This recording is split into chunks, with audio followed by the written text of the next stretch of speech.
యస్య విద్యా మనసాతిరేక మనోహ్య విద్యా భవబంధ హేతు అస్మిన్ వినష్టే సకలం వినష్టం విజృంభితేస్మిన్ సకలం విజృంభతే.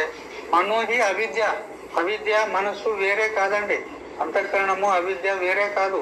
అవిద్యనే అంతఃకరణం, అవిద్యనే మనస్సు. ఏ విధంగా వెన్ననే నెయ్యి రూపంలో కనపడినట్లు అవిద్యనే అంతఃకరణ రూపంలో గోచరిస్తుంది. మళ్ళీ సుషుప్తిలో అవిద్య రూపంలో ఉంటుంది. ఏ విధంగా పిడిలో పెడితే నెయ్యిని మళ్ళీ వెన్న రూపంలో ఉన్నట్టుగా.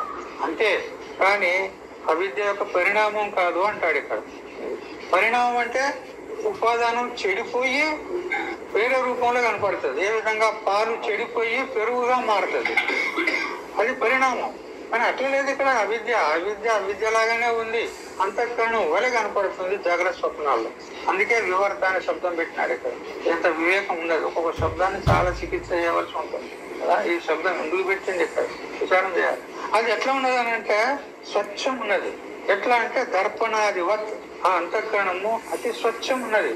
ఎందుకు? సూక్ష్మ సమష్టి భూతాల యొక్క కార్యం అంతఃకరణం. సత్వగుణ కార్యం, సత్వగుణ కార్యం కాబట్టి శుద్ధం ఉంటుంది. అది సకల శరీరం అంతా వ్యాపించి నేత్రాది ద్వారా నిర్గత్య వృత్తి రూపకంగా పరిణామాన్ని చెంది నేత్రాదుల ద్వారా బయటకు వెళ్ళి యోగ్యాన్ని ఘటాది విషయాన్ని వ్యాప్య యోగ్యమైనటువంటి ఘటాది విషయాలను వ్యాపిస్తుంది. యోగ్య శబ్దం పెట్టినాడు. ఇది కూడా చాలా జాగ్రత్తగా విచారం చేయాలి. ఆ అంతఃకరణం వ్యాపించడానికి యోగ్య పదార్థం ఉండాలి ఎదురుగా, ఉంటేనే దాన్ని వ్యాపిస్తుంది. అయోగ్య పదార్థం కనుక ఉంటే దాన్ని వ్యాపించదు. స్తంభే పిశాచ అన్నాడు అనుకో. స్తంభే పిశాచ వృత్తి ప్రభాకర్లో అభావ ప్రమాణ వస్తుంది, వృత్తి రత్నాల్లో అభావ ప్రమాణ వస్తుంది. పిశాచం ఉంది, పిశాచ జ్ఞానం అవుతుంది. పిశాచం యొక్క కార్యం కూడా కనపడుతుంది. అంత గాలి అంతా వీస్తుంది, చెట్లన్నీ ఊగుతాయి, భయకంపాలు చేస్తుంది. కానీ కనపడుతుందా? ఎందుకు? యోగ్యం కాదది. అంతఃకరణ వృత్తి వెళ్ళి దాన్ని విషయం చేయడానికి యోగ్యమైనది కాదది. అందుకని ఇక్కడ ఏమంటున్నాడు? యోగ్య పదార్థాలను ఎప్పుడైతే విషయం చేస్తుందో అప్పుడు అక్కడ తెలుసుకోవాలి మనం. యోగ్యాన్ని ఘటాది విషయాన్ని వ్యాప్య యోగ్యమైనటువంటి ఘటాది విషయాలను వ్యాపించి తత్తదాకారో భవతి. ఆ ఘటాదులు ఎట్లా ఆకారంలో ఉంటే తత ఆకారాన్ని పొందుతుంది. ఎవరు? అంతఃకరణం. ఏ విధంగా అంటే ఒక దృష్టాంతం ఇచ్చినాడు. ఋత తామ్రాదివత్ అంటాడు.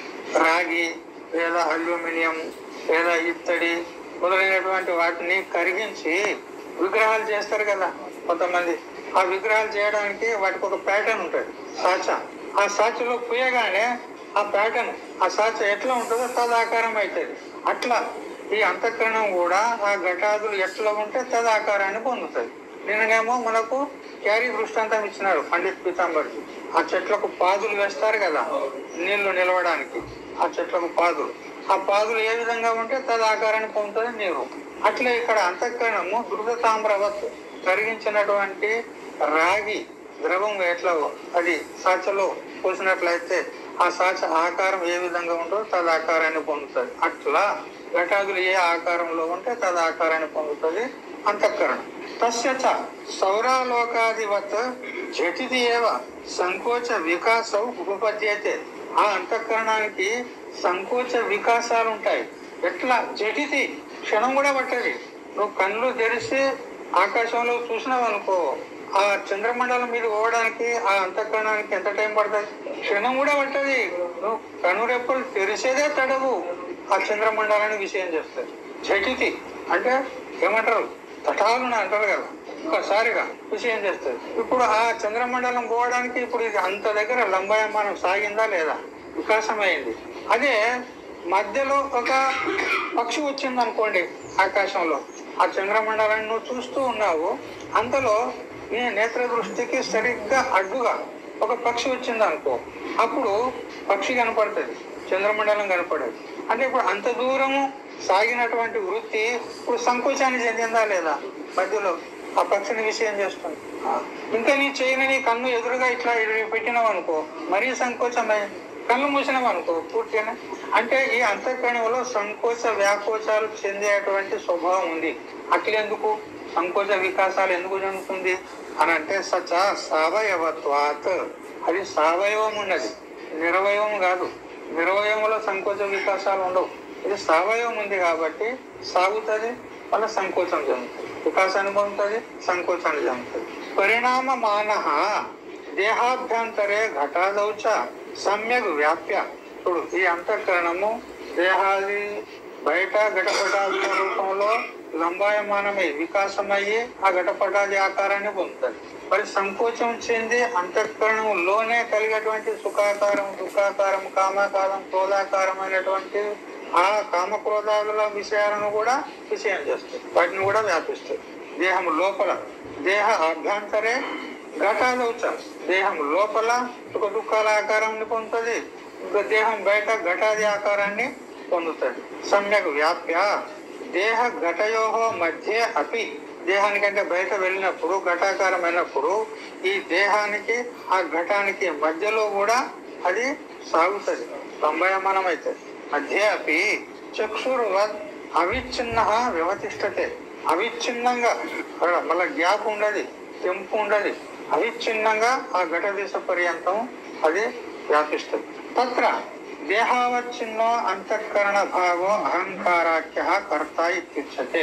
ఇప్పుడు ఈ అంతఃకరణము దేహము లోపల దేహాన్ని సంపూర్ణంగా వ్యాపించి ఉన్నటువంటి అంతఃకరణ భాగం ఏదైతే ఉందో ఇదే అహంకారం అనబడుతుంది. దీనికే కర్త అంటారు. దీనికి ముందు ప్రమాత అని చెప్పేది ఉన్నది, ఎప్పుడైతే కర్త అని తెలుసుకోండి. కర్త, కర్మ, క్రియ. కర్త ఎవరు అంటే అహంకారం అనేటువంటి ఈ దేహము చేత మర్యాదితమైనటువంటి దేహంలో ప్రకశిక పర్యంతం వ్యాప్తమైనటువంటి అంతఃకరణ భాగం ఏదైతే ఉందో అది కర్త అనబడుతుంది. దేహ విషయ మధ్యవర్తి దండాయమాన తద్భాగో వృత్తి జ్ఞానాఖ్య క్రియా ఇత్యుచ్యతే. ఇక దేహ విషయ మధ్యవర్తి, ఈ దేహము మరి బయట విషయం ఘటాదులు, ఆ రెండింటి మధ్యలో ఉన్నటువంటి ఏ అంతఃకరణ భాగం ఉన్నదో లంబాయమానమైంది ఆడికి సాగినటువంటి అంతఃకరణ భాగం ఏదైతే ఉందో వృత్తి, దానికే జ్ఞానం అన్నాం. అంతఃకరణ పరిణామే జ్ఞానత్వ ఉపచార, దానికి జ్ఞానం అన్నాం, అదే క్రియ అనబడుతుంది. ఇక కర్మ విషయ వ్యాపక తద్భాగో విషయస్య జ్ఞాన కర్మత్వ సంపాదకం ఇది అభివ్యక్తి యోగ్యత్వం ఇత్యుచ్యతే. విషయ దేశ పర్యంతం వెళ్ళి ఆ విషయాన్ని వ్యాపించినటువంటి వృత్తి భాగం ఏదైతే ఉందో అంతఃకరణ భాగం ఏదైతే ఉందో అది కర్మ. కర్మ అంటే విషయం.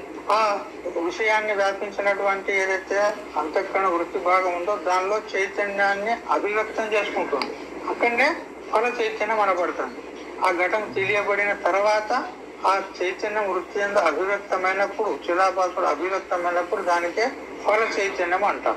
అయితే ఆ విషయాన్ని వ్యాపించినటువంటి వృత్తి భాగం కర్మ విషయం. అయితే కర్త, క్రియ, కర్మ అనేటువంటి అంతఃకరణ భాగాల్లో చైతన్యం కూడా అభివ్యక్తి కూడా అవుతుంది. ఎందుకు? చైతన్యము సత్వ ప్రధానం ఉన్నది. ఆ దర్పణాధిపతి అతి స్వచ్ఛత్వేనా ప్రతిబింబ యోగ్యత్వం తస్మిన్ అస్తి. ప్రతిబింబ యోగ్యత దాని యందు ఉంటుంది, అందుకని చైతన్యాన్ని ప్రతిబింబించుకుంటుంది. తత్ర త్రిభాగస్య అంతఃకరణస్య అతి స్వచ్ఛత్వాత్ చైతన్యం తత్ర అభివజ్యతే. ఈ మూడు భాగాలు కర్త, క్రియ, కర్మ అనేటువంటి అంతఃకరణ మూడు భాగాలు ఏవైతే ఉన్నాయో అవి అతి స్వచ్ఛం ఉన్నందువలన చైతన్యాన్ని అభివ్యక్తం చేసుకుంటుంది, అంటే ప్రతిఫలించుకుంటుంది, ప్రతిబింబించుకుంటుంది. తస్య అభివ్యక్తస్య చైతన్యస్య ఏకత్వే అపి. ఆ అభివ్యక్త చైతన్యాలు ఎన్నున్నాయి? ఒకటే. ఎన్ని చైతన్యాలు ఉన్నాయి? వాస్తవంగా ఒకటే చైతన్యం ఉంది. కానీ అభివ్యంజక అంతఃకరణ భాగ భేదాత్ త్రిధా వ్యపదేశో భవతి. అంతఃకరణము యొక్క భాగాలు భిన్న భిన్నంగా ఉన్నందువలన దేహావచ్ఛిన్న అంతఃకరణ భాగంలో ప్రతిబింబించినటువంటి చైతన్యానికి ఏమనాలి? ప్రమాత అనాలి. ఆ విషయదేశ పర్యంతం లంబాయమానమైనటువంటి వృత్తి భాగంలో అంతఃకరణంలో ప్రతిబింబించిన చైతన్యానికి ప్రమాణ చైతన్యం. ఆ విషయావచ్ఛిన్న చైతన్యానికి ప్రమేయ చైతన్యం అనాలి. అది చెప్తాడు. చైతన్యం ఒకటే అయినప్పటికీ కూడా దాని అభివ్యంజకమైనటువంటి అంతఃకరణ భాగాలు మూడు ఉన్నందువలన అది మూడుగా వ్యవహరింపబడతారు. ఏది? చైతన్యం. కర్తృభాగావచ్ఛిన్న చిదంశ ప్రమాత. దేహము వ్యాప్తమయ్యి ఏ అంతఃకరణ భాగం ఉన్నదో దానిలో అభివ్యక్త చైతన్యంకు ఏమనాలి? ఇక్కడ ప్రమాత అనాలి. ఆ కర్త భాగమైనటువంటి అంతఃకరణంలో అభివ్యక్త చైతన్యానికి ప్రమాత అనాలి. క్రియాభాగావచ్ఛిన్న చిదంశ ప్రమాణం. ఇక క్రియాభాగం అంటే దేహం నుంచి విషయదేశ పర్యంతం లంబాయమానమైనటువంటి ఏదైతే అంతఃకరణ వృత్తి భాగం ఉన్నదో అందులో అభివ్యక్త చైతన్యానికి ఏమనాలి? ప్రమాణం. ఇక విషయగత అభివ్యక్తి యోగ్యత్వ భాగ అవచ్ఛిన్న చిదంశ ప్రమితి ఇది. విషయాన్ని వ్యాపించినటువంటి ఏ వృత్తి భాగం లేదు, అంతఃకరణ భాగం లేదు, దానిలో అభివ్యక్తమైన చైతన్యానికి ఏమన్నాము? ప్రమితి చైతన్యము, ఫల చైతన్యము, ప్రమా చైతన్యము అన్నాం. ప్రమా చైతన్యం అన్నా, ఫల చైతన్యం అన్నా, ప్రమితి చైతన్యం అన్నా ఒకటే. పూర్వం టిప్పణలు తెలుసుకున్నాము. ఇక ప్రమేయంతు, ఇక ప్రమేయ చైతన్యం ఏదైతే ఉందో అది అజ్ఞాత కాలంలో ఘటము తెలియబడక పూర్వము ఘట విషయక ఘట అవచ్ఛిన్న లేదా ఘట ఉపహిత చైతన్యం ఏదైతే బ్రహ్మ చైతన్యం ఉందో దానికి ఏం చైతన్యం అన్నాం? ప్రమేయ చైతన్యం అన్నాం. అది ప్రమేయం అనబడుతుంది. ప్రమేయంతు విషయగతం బ్రహ్మ చైతన్యమేవ అజ్ఞానం. అజ్ఞాన కాలంలో ఆ విషయం పట్ల ఉన్నటువంటి చైతన్యంలో బ్రహ్మ చైతన్యం, దానికి ప్రమేయ చైతన్యం అన్నాం. ఇదంతా ఎందుకు చెప్తున్నాడు అంటే ఆ బ్రహ్మ చైతన్యానికే ఫలం అని చెప్పినాడు సురేశ్వరాచార్యులు. అది చెప్పేది ఉన్నది ఇక్కడ, అక్కడికి తీసుకెళ్లే ఉన్నది. ఆ ప్రమేయ చైతన్యం ఏదైతే బ్రహ్మ చైతన్యం ఉన్నదని చెప్పుకున్నాం కదా, అదే ప్రమాణం వెళ్ళి ఆ ఘటాన్ని విషయం చేసిన తర్వాత అక్కడ ఘట ఉపేత చైతన్యం బ్రహ్మ చైతన్యము, వృత్తి ఉపేత చైతన్యము రెండు ఏకమైన తర్వాత అక్కడ చైతన్యం యొక్క అభివ్యక్తి అవుతుంది. ఇక్కడ ఘటం కాదు తెలియబడింది. నిన్నేం తెలుసుకున్నాం? తెలియబడింది ఎవరు? ఘటమా చైతన్యమా? చైతన్యము. ఆ అభివ్యక్త చైతన్యమే ఫల చైతన్యం. అదెవరు? బ్రహ్మ చైతన్యమే. ఆ బ్రహ్మ చైతన్యానికే ఫలం అని చెప్పినాడు సూర్యేశ్వరాచార్యులు. మీరేమో చిదాభాస చైతన్యం ఫలం అని ఎందుకు అంటున్నారు అని ఇదంతా చెప్పడానికి ఇంత ప్రక్రియ చెప్తున్నాడు. తదేవా స జ్ఞాతం సత్ ఫలం ఇది. ఆ విషయ చైతన్యమే ఆ అజ్ఞాన కాలంలో ఏదైతే ప్రమేయ చైతన్యములు బ్రహ్మ చైతన్యం చెప్పుకున్నామో అదే జ్ఞాతమైనప్పుడు ఏమవుతుంది? ఫలం అనబడుతుంది, ఫల చైతన్యం అనబడుతుంది.